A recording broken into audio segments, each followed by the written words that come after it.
Before we get to your scheduled video, please remember that likes and comments tell YouTube to promote our work to other people, and subscribing to the channel tells you when something new drops. You can also head to the link tree in the description to peruse my books, join us on Discord, or support us on Patreon. You can get episodes of Journey of Wrestling and Violent Profiles early, as well as a load of other treats. Even just $1 a month earns you a name drop for being cool. Thanks for listening, and enjoy the show. Greetings and salutations, fellow big, dumb, stupid idiots. Just a big moron. Just a dumb, stupid moron idiot. And please notice I said fellow there. I'm also a big, dumb... I spilled coffee everywhere. Anyway, this is the Two Nerds Podcast. I'm Eric J. Chucky. This is The Boy, as always. Hello. If he was ever different, wouldn't that be weird? Yeah, just suddenly I'm like Joe Rogan. No. Don't put that into the world. That's fair. Before we start talking about the last of our Taste Profiles series, for now, we need to talk about who's cool. Well, who might that be? Well, there's our Trash Elite, who is a guy from Ohio, and Rob. Oh. Then we also have Passion Killer 711, Destrucity KTL, DG, On the Tip of Your Tongue, Kitty Holbrook, and Thomas Austin Jr. We got new cool people! We do. Speaking of Thomas Austin Jr., I did a podcast on the Thomas Austin Show. There's plenty of other great stuff. It's all Halloween season stuff. We didn't really do much spooky this year for the Two Nerds Podcast. We had so much 10th anniversary stuff to cover. But if you head to Spotify and check out the Thomas Austin Show, there should be a link in the description. He's a good guy, friend of the channel, otherwise. And Hangs out on the Discord. Yeah, come to our Discord, chit-chat with us. You too could be cool by giving us $1 on the old Patreon. It earns you early stuff, exclusive stuff, and that's all I have to say about that. So let's talk movies. Yes, this is the final episode revisiting something we did 6 years ago, which was our Taste Profile series. Why don't you explain that to the good people while I mute my phone? So, the Taste Profile series was something that came from some sort of social media meme, may have been Facebook, I don't quite remember. That doesn't really matter. What matters is the premise. The premise is 5 things, in this case movies, we've done previous episodes on both television shows and games, that you would show someone to have them get to know you or get to know your taste in that sort of thing. We did 2 lists. One of ours, like if I was introducing you to my taste in movies or to try and get to know me as a person, what would I show you? And what I would show you if I was trying to explain to you my compatriot's taste in movies or him as a person. We've done this both times, so we're going to go very briefly over our list from 6 years ago in 2018. Just a moment of silence while you conceptualize that was 6 years ago. I do also want to say, if you want the full experience of us explaining our thoughts and more a little in depth about why we chose these things for our podcasting partner, or why we chose these things for ourselves, they're still good episodes. We listened to them in prep for this. I laughed a lot. Yeah, they were actually still good. Yeah, they were quality. So but we're gonna be running those down pretty briefly, and then we're gonna do our lists for this year, the update. Please keep in mind these things. This list is not. It is not what we think the best movies are. It is not our favorite movies. No. It is what would we show someone to explain ourselves. Ourselves and specifically our taste in the medium. Yeah. But both. So, having said all of that preamble, what random order do we want to have do these in this time? I think we did them in the same order both other times, but I don't remember what that order was. So why don't you pick, my friend? How about we just go in blocks? You do your 2018 list for me and you, and then your 2018 or your 2024 list for me, for you and me, as it were, and then I'll go. Or do you want to swap back and forth? No, I said you choose and you chose, so let's do this. Okay.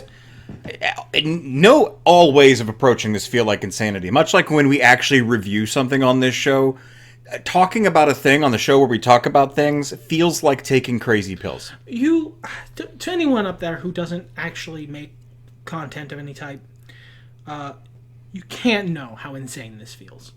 You can't know how stupid I feel all the time talking into a microphone about random bullcrap, and having people actually listen is always baffling. Thank you. Yes, thank you. You would be thanked even more and officially become governmentally sanctioned cool if you gave me $1. Spreading into the original list, my original list, you suggested I go first, right? Yes.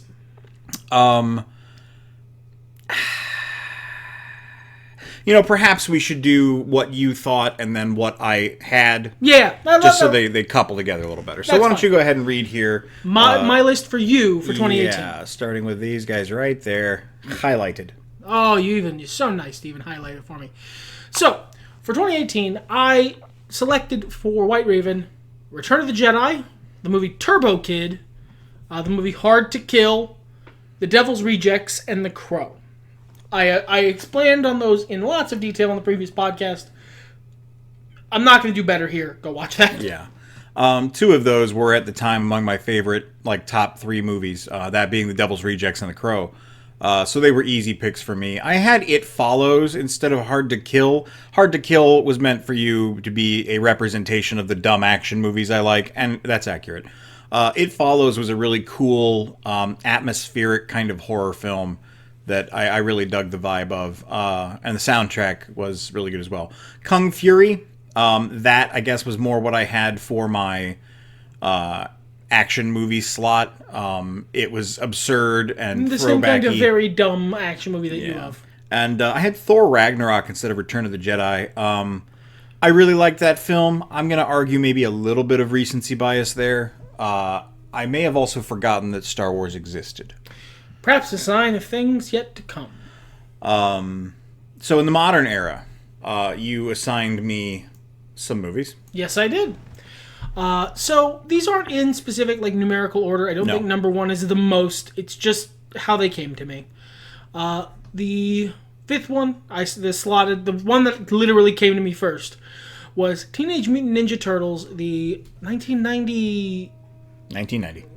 I wanted to make sure I got that year right. The classic one. The one with the guys in suits. The first movie. Splinter in a big purple robe. It was brown. It was brown. Yeah, it's purple white. in the cartoons. Purple in the cartoons, yes. But this movie is a movie he rewatches yearly. It is clearly to his taste. It clearly means something to my compatriot, to my brother here. I hadn't started rewatching it until the pandemic, I think. And I have since every year, at least the first one, if not the second one as well. It just, I don't know, it means a lot to me. It was an easy get for me because I know that if I was introducing someone to what you like in movies, this is an easy win. Yeah. The next thing I chose was Spider-Man No Way Home. I chose this because, so, as you may guess, we basically, every time one of us goes to see a movie in the theater, we go together. There are some minor exceptions to that. One or another movie the other one doesn't want to see. But almost all the time, we go to the movies together. We've been roommates for 15 years. He's my best friend. We hang out a lot. I thought you were going to say 50, and I wasn't going to blink. Yeah. I was just like, yes, that's an accurate representation of the time it's over 15, but it's not 20 yet. Spider-Man No Way Home was the last time I saw him walk out of a theater with a big shit-eating grin on his face. It was really cool. This is, oftentimes when we walk out, we will do a little post-mortem on the way home from the movie theater, just talking about general thoughts of the movie, whether or not we liked it, what the vibe was. As you may expect from two guys who've been doing a podcast together for 10 years now, mostly for their own amusement, we talk a lot. It was the last time that I saw him walk out of the theater with a huge grin on his face, and the last movie that he didn't have any criticisms for. It was just a pure, that was excellent, that was everything good about movies, everything good about Spider-Man movies, A+, no notes. So, I think if I'm introducing someone to what he likes in movies, that's a pretty easy get. I can't really argue with that. The next one I chose was Streets of Fire. This is a movie introduced to us by the other person who lives in our house, and it is such an absurd time capsule of a very specific genre, time, and place in moviedom that White actually really loves, that I've never seen boiled down this exactly before. I love the movie too, but it's not as much to my exact taste in movies as it is White Ravens. So, also, I would suggest someone watch this just because it's really good. But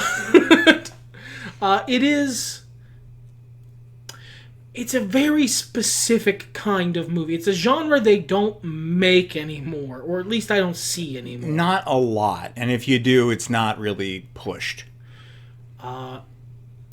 Number 2 was The Crow, because I know my so goth he shits bats brother here. The Crow's never leaving this list. It might move from point to point. It was 1 last time, it's 2 now, but it's never leaving. Well, it's burned into his bones. As a point, I moved these around to sort of match, so it was easier to visually see patterns. I don't remember the order I gave them to you in. But just for the record, for the listener. And then number 1 was Saint Young Men. This is an OVA of an anime about Jesus and Buddha taking a vacation to exotic Japan. If you watch our other content, when we did that year where we look back on all the movies we've seen since approximately 2014, you will notice that after this movie came out, we started watching it every year, except for one. And we've gone pretty far in depth on our appreciation for this film. Yep. There's lots of content on the channel about why we like this movie, why it's so comfortable, why it's such a comfort food. But it's a totem for our time on, at least in the house we're currently in, and this era of our lives. Saint Young Men is a yearly tradition, and while it might not be either of our favorite movies, it's certainly the movie I've seen the most.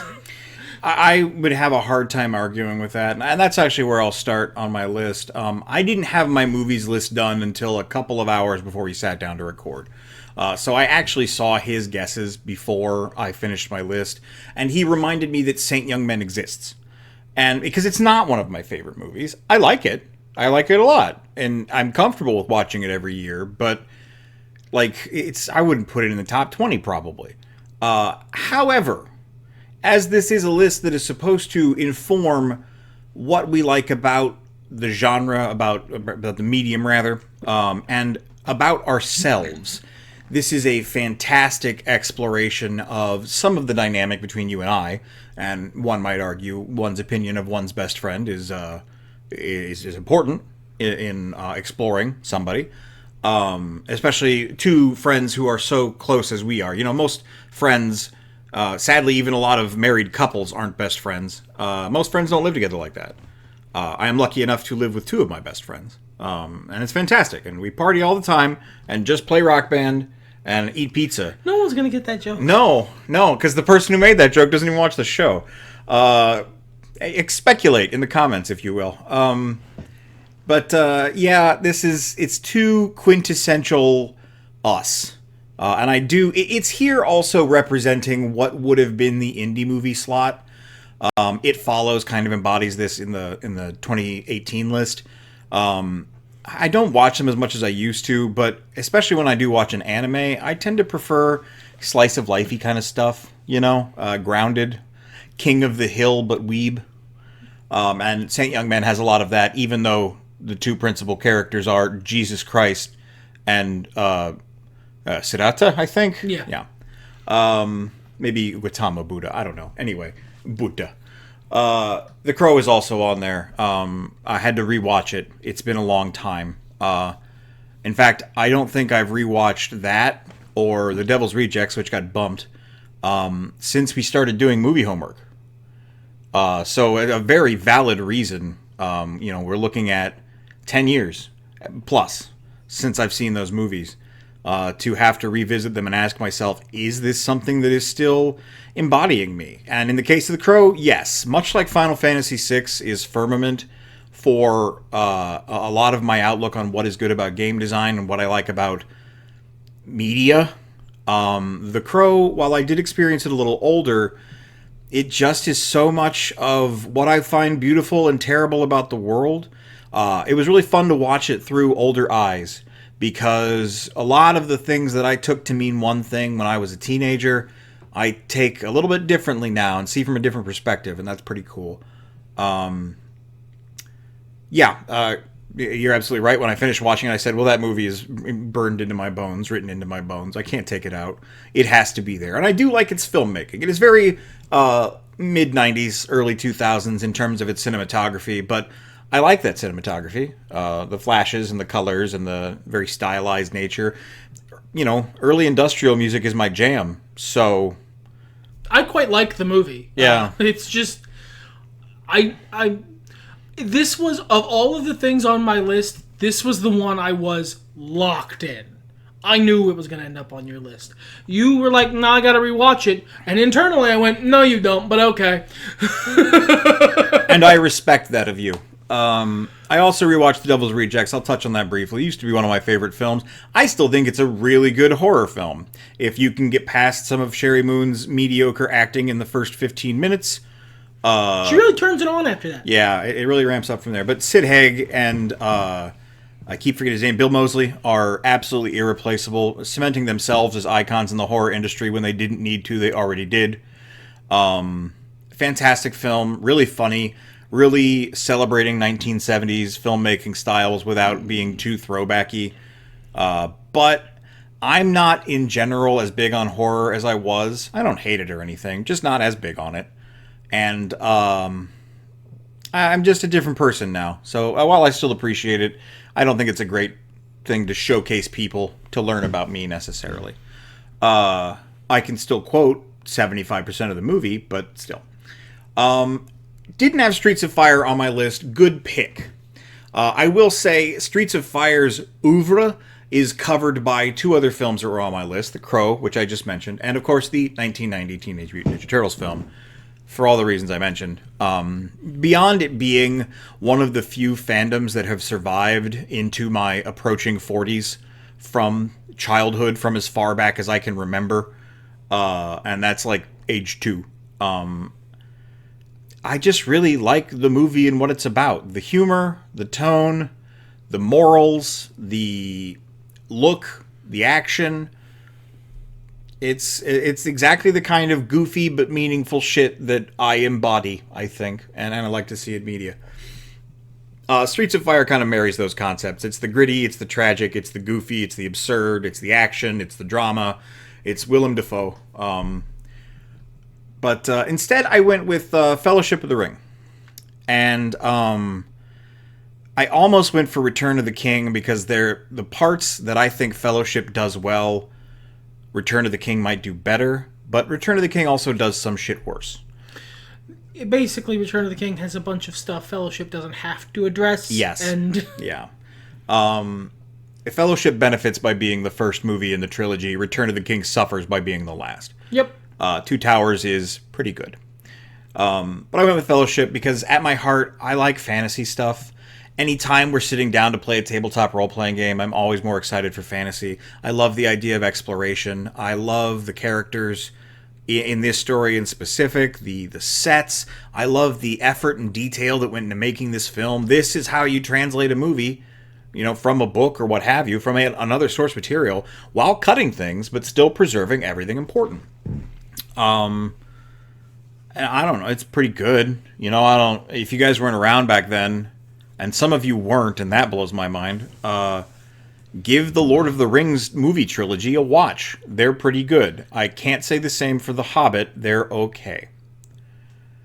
And the final movie on my list that I went back and forth on. Which is not a surprise, because I see this movie. This is a movie I had on my guest list and removed for reasons I think you'll get into. Yes. Spider-Man No Way Home is a good guess. I don't feel as connected to Spider-Man unless I am directly interacting with Spider-Man as I did 20 years ago. And that's fair. So it doesn't spring to mind. One could even argue Enter the Spider-Verse was, you know, another movie that I walked out just blown away by. The animation style was incredible. The story was great. It had twists I didn't know, and in a comic book universe, That's hard. That's pulling off some stuff. Unless you're entering Bling and other newer characters into the mix, I pretty much know the stuff. But originally I had Guardians of the Galaxy Volume 2 here, but there's a lot of flaws with that movie. I think Guardians of the Galaxy 1 is maybe a tighter film, but that film is about Star-Lord, and I don't care that much about Star-Lord. I'm here for the furry man you can see on the left side of your screen, Rocket. I almost, however, because you really need to watch 5 films to get the whole Rocket story, went with a different movie. That being Birds of Prey, with its long-ass subtitle. Birds of Prey is the only movie I have watched twice in theaters in as long as I can remember. Fury Road, I think, was the last time. Yep. I really, really enjoyed that movie. I've seen it a couple more times since then, and I still really, really enjoyed it. It's fun. It's frenetic. It does a great job exploring a complex, because of the depth of history in comic books, character. And I think they just pull it off really well. The landing, the post-ending bits, but otherwise I think it's a really solid film. But it would feel a sin to not have a James Gunn movie on my list.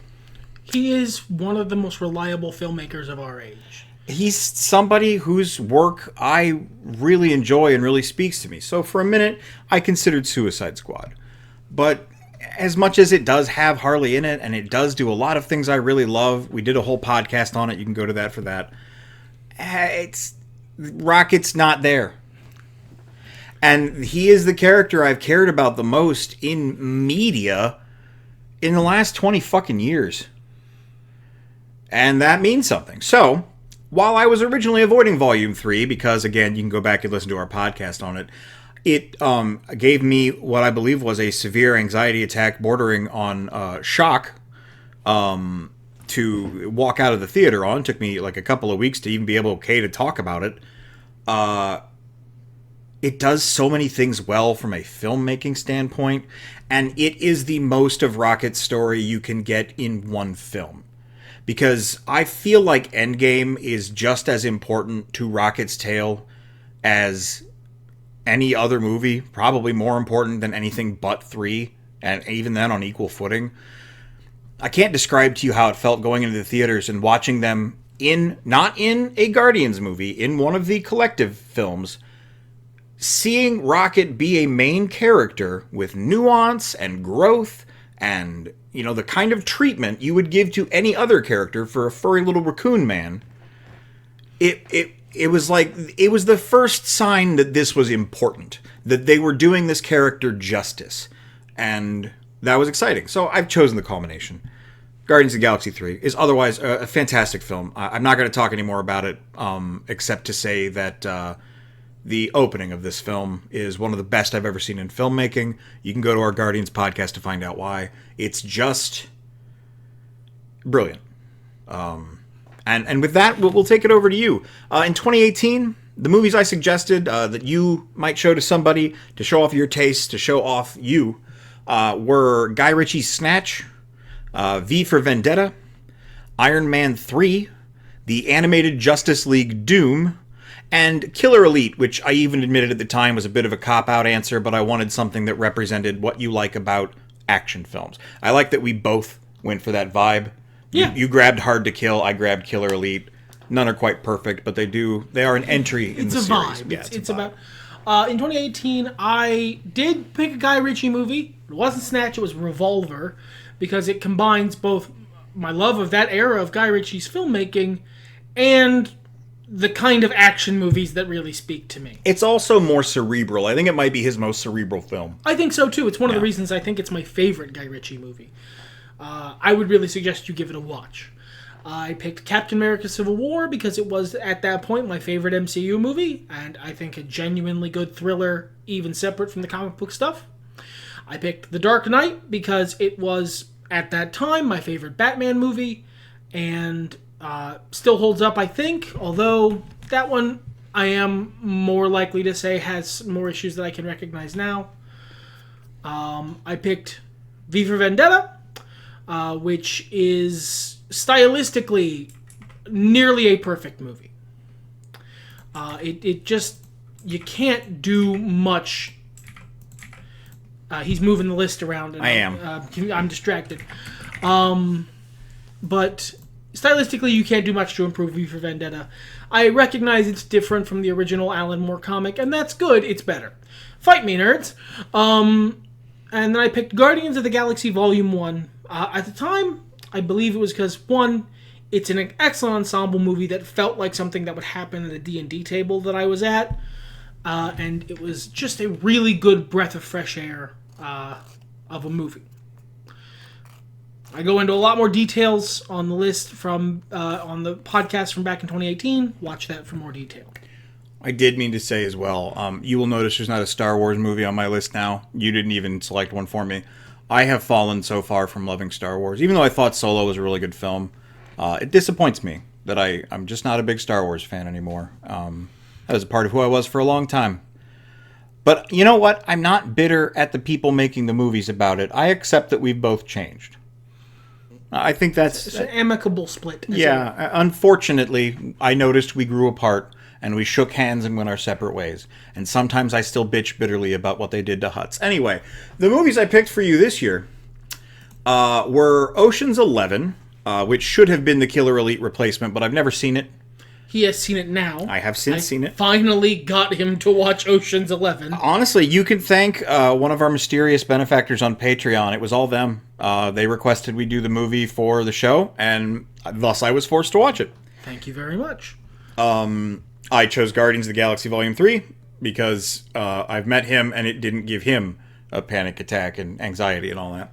I picked Batman Mask of the Phantasm, which I took the animated series off my TV show list for him, but Batman still needs to be represented. And I think of everything he enjoys about Batman, this is probably the closest blend, the closest amalgamation, the median that you're going to be able to find, both in terms of storytelling, of the mystery detective side versus the fun dad side versus the gritty crime side.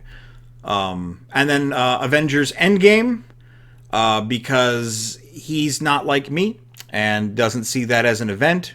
I would never put Cloverfield on any of my top movie lists because I've not seen that movie outside of a theater. I don't think it would hold up. Endgame would probably hold up just fine, but like it's not good because of it's a standalone movie, and I could never show someone just that movie. There's so much leading up to it. But if there's anything my compatriot enjoys, it is a loophole. And what a great way to force someone to watch like 10 years of movies. And the final selection I made was a little tough. Again, I forgot about Saint Young Men, so I went with Logan, which I know is a very emotionally important movie to you, and summarizes your taste in gritty dad action films. I do love a gritty dad action film. Mm-hmm. So there is no Red Dead Redemption 2 movie. This is as close as we could get. This is the Red Dead Redemption 2 movie we have at home. So I want to say first off, all those are really great picks. There is not a single pick on your list I disagree with at all. And also, several of my movies from the previous list I would still go with. But much like the previous two entries, I've taken some efforts to pick new stuff. And that's fair. Just because if it's just going to be the same material again, there's no need to revisit. This is how I've changed, how I've evolved. I won't say matured, because I still love comic book movies more than everything else. But you don't get in fights with strangers on the internet anymore. So, yeah, matured, I think, applies.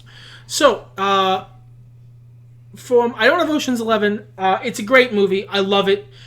If you were asking how to summarize 2010 Robot, how he feels about movies, Ocean's 11 would be there, number one with a bullet. Ocean's 11 is You're the Devil's Rejects. It's just, at this point in my life, it's still got all the style, all the class. It's still a movie that... It's a movie that is joyful. It's a movie that is more about having a great time than making a lot of sense. And I love that about it. But it does mean it's not as much to my taste as it was back in the day. The first thing I picked, the first thing listed here, because again, I'm pretty sure I know the order I gave these in, but I'm just going to go with the order they're listed, is Mad Max Fury Road. This is entirely stylistic. The plot here is wafer thin. It doesn't matter. The emotional story and the style of this movie are bonkers amazing. This is an excellent little microcosm of all of the stuff that I think is beautiful about movies, and all of the emotional beats that really, like, at least one emotional beat that really, like, catches me. You know, I will say as well, first of all, we did watch this movie this year. Yeah, and it holds up. So it's on your list with a bullet. Secondly, it does take a matured version of a lot of the cinematography you see in The Crow, a lot of the visual design choices. And this is something that happened, 7 years ago at this point, 8. So updates it a bit. Yeah. The next thing on my that I'm going to list here, because we're going to hop over, is I also have Saint Young Men as opposed to Logan, because for all the reasons I said about putting in his list, it is a bellwether for my life. Like, it's a yearly tradition. It's an excellent interpretation, and it's an excellent character study of two best friends. Yes. And as you may guess, someone who's very close with his best friend is something that's actually going to be pretty important if you want to understand who I am. Next thing I have listed is I also have Fellowship of the Ring. Chiefly because I think the later two movies might have, as you said, stuff they do better. I think Two Towers is probably a better action movie. If I can be frank, if that's all right, Return of the King does Samwise Gamgee better. Yeah, it does. Samwise Gamgee in Return of the King is the king. He's the king returning. But Fellowship is a wonderful fantasy narrative. It has like a wonderful emotional beats and beautiful storytelling. It is physically and like visually beautiful. But more importantly, it introduces you to the genre. It is in movies how you introduce someone to fantasy.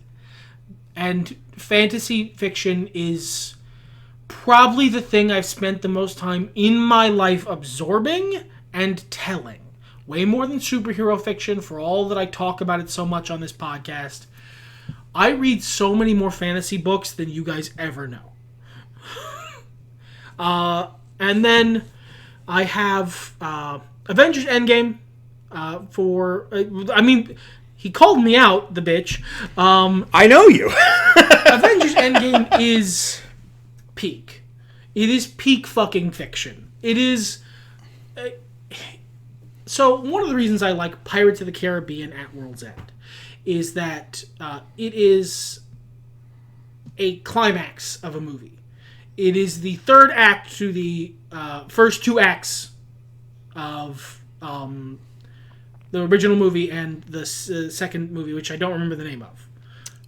Curse of the Black Pearl and... I know that one. I don't remember the middle one. Dead Man's Chest. Really? Okay, yeah. I thought that was later. No, wait. Maybe that is later. I'll figure it out. You keep talking. But Endgame is that times like 7. Mathematically. It is 20 plus movies. It is 10 years of moviedom. It is the button. It is the climax. It is the peak of the MCU. I'm not one of these guys who thinks the MCU has gotten worse since Endgame. It has gotten different. No, I was right. Dead Man's Chest. Nice. But Endgame is the final note in a 20-plus movie coherent song that we will never see again. That's never happening again in my lifetime. It's just not. It can't, because they did it once. It's never going to hit the same way. Well, it's just no one's going to be that... I don't believe that anyone's going to be that bold to try and successful at doing so. To get that many movies all on the same page, all running in the same direction to this ending. And you're right, it absolutely might not hold up as a regular movie all on its own. I don't give a shit. I don't give a shit. If you want to understand what I like about movies, this is what I like about movies. There's something to be said. Again, we watched The Devil's Rejects recently, and what strikes me about it a lot is how bold it was for Rob Zombie to take reprehensible characters he made in the first film, spend half the movie reminding you that they are reprehensible characters, and then about at the midpoint, little after, flip the switch, humanize them, make you relate to them, make you feel sorry for them, and make you hate their justified pursuers as the villains of this film. God, the whole movie just feels like I think I could fucking do that. I think I could pull it off. And in the same way, there is a part of Endgame that is just a flex on filmmaking. It takes such huge fucking cojones to try something like Endgame, and to pull it off is a miracle. Skill expression beyond compare. No hit run of Elden Ring where you beat the game with your feet. Basically. And then I have Guardians of the Galaxy Volume 3. Because he's right. It didn't freak me out, and it's fucking beautiful. Rocket is the main character of the Guardians trilogy. He is the emotional core. He is the center of it. This is the climax of his story. Beyond that, it covers everything I love about the Guardians movies. And it does them so well. It does goofy, it does jokes, it does heartfelt, it does family. Real family. The family that's close to your heart. And it nails all those beats in such an amazing, beautiful way.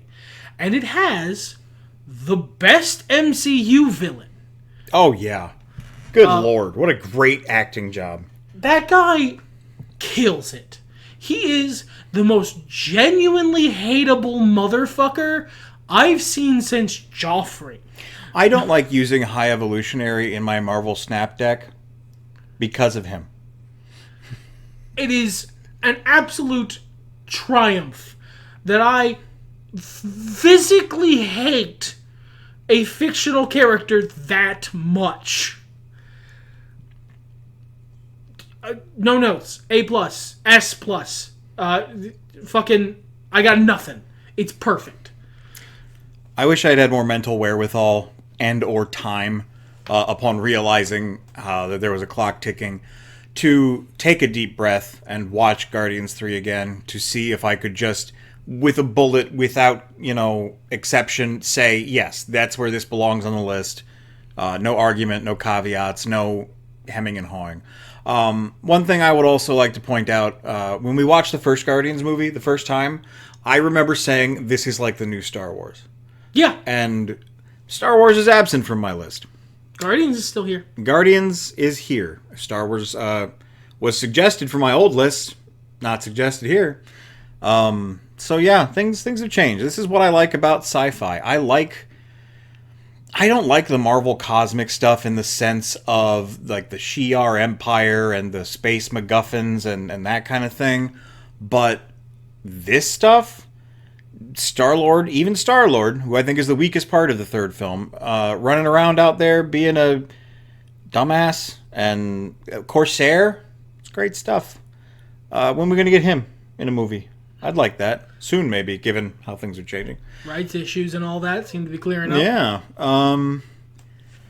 Do you have anything else that you'd like to say? You usually have a really good punchy line to send us out on. What witticisms, what brilliance, what John Moxley-like genius do you have to dump upon our puerile heads? I like movies, you guys.